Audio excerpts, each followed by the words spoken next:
നിങ്ങളുടെ ഇഷ്ട പരമ്പരകളുടെ മുഴുവൻ എപ്പിസോഡുകളും ടെലികാസ്റ്റിന് ശേഷം എക്സ്ക്ലൂസീവായി സൺ നെക്സ്റ്റ് ആപ്പിലൂടെ കാണൂ. ഇന്ത്യൻ ഉപഭോക്താക്കൾക്ക് മാത്രം സൗജന്യം. അല്ല വിനയ, നീ എന്താ എന്നോട് നിർബന്ധമായി കട തുറക്കാൻ പോകുമ്പോ കൂടെ വരണമെന്ന് പറഞ്ഞത്? സാധാരണ ഇങ്ങനെ അല്ലല്ലോ. അസാധാരണമായത് പലതും നമ്മുടെ കുടുംബത്തിൽ നടന്നുകൊണ്ടിരിക്കുവല്ലേ മാമ. ഇപ്പൊ ചീരു എന്റെ അടുത്തേക്ക് തിരിച്ചു വരുമെന്ന് മാമ കരുതിയതാണോ? ഏയ്, അത് ഞാൻ തീരെ പ്രതീക്ഷിച്ചല്ല. നീ വല്ല കൂടോത്രം ചെയ്ത് അവളെ വരുത്തിച്ചതാണോടാ വിനയ?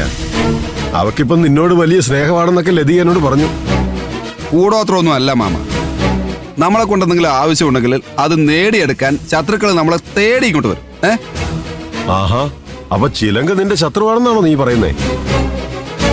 സ്നേഹം ഭാവിച്ച് കൂടെ വരുന്നവരെ ശത്രുവായിട്ട് തന്നെ കാണണം മാമ.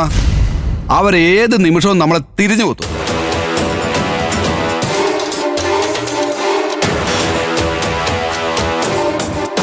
അത് മാത്രമല്ല, പുറത്തും എനിക്ക് അതുപോലുള്ള ശത്രുക്കളുണ്ട്. അതുകൊണ്ടാ ഒരു സപ്പോർട്ടിന് ഞാൻ മാമനെ കൂടെ കൂട്ടിയത്. കുഴപ്പം വല്ലതും ഉണ്ടോ വിനയ? ആയുധം ഒന്നും എടുത്തിട്ടില്ല. ഇതൊന്നും വേണ്ടാന്നേ. എന്റെ കൂടെ മാമനുണ്ടെങ്കിൽ ഒരുത്തനും ഇങ്ങോട്ട് അടുക്കൂല. അത് കറക്റ്റാ. എന്നെ കണ്ട ഒരു ബോഡി ഗാർഡിന്റെ ലുക്കൊക്കെ ഇല്ലേ?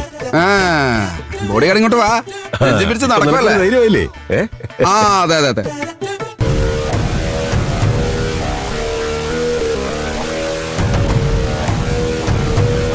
അങ്കിള്, അവൻ വരുന്നുണ്ട്. എവിടെ? ഓ, അവന്റെ കൂടെ വേറൊരാളും കൂടെ ഉണ്ടല്ലോ. ഒരു പണി കിട്ടിയ അങ്കിള്, അതവന്റെ അങ്കിളാ. ഇനി നമ്മൾ ഉദ്ദേശിച്ച കലാപരിപാടികൾ നടക്കൂല. നമുക്ക് നോക്കാം.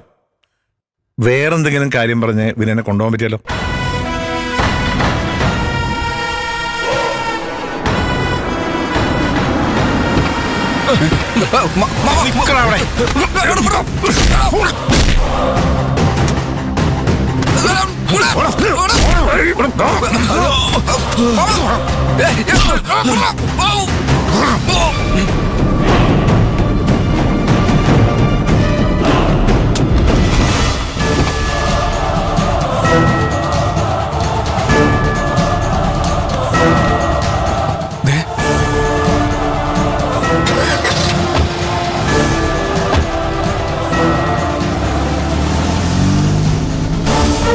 രഘു,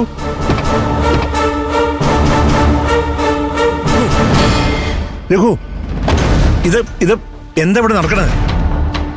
ആമ്പിള്ളേർ അവനെ കൊണ്ടുപോയത് അങ്കിളെ. അവന്മാരാരാന്ന് കണ്ടുപിടിക്കണം. എന്നാ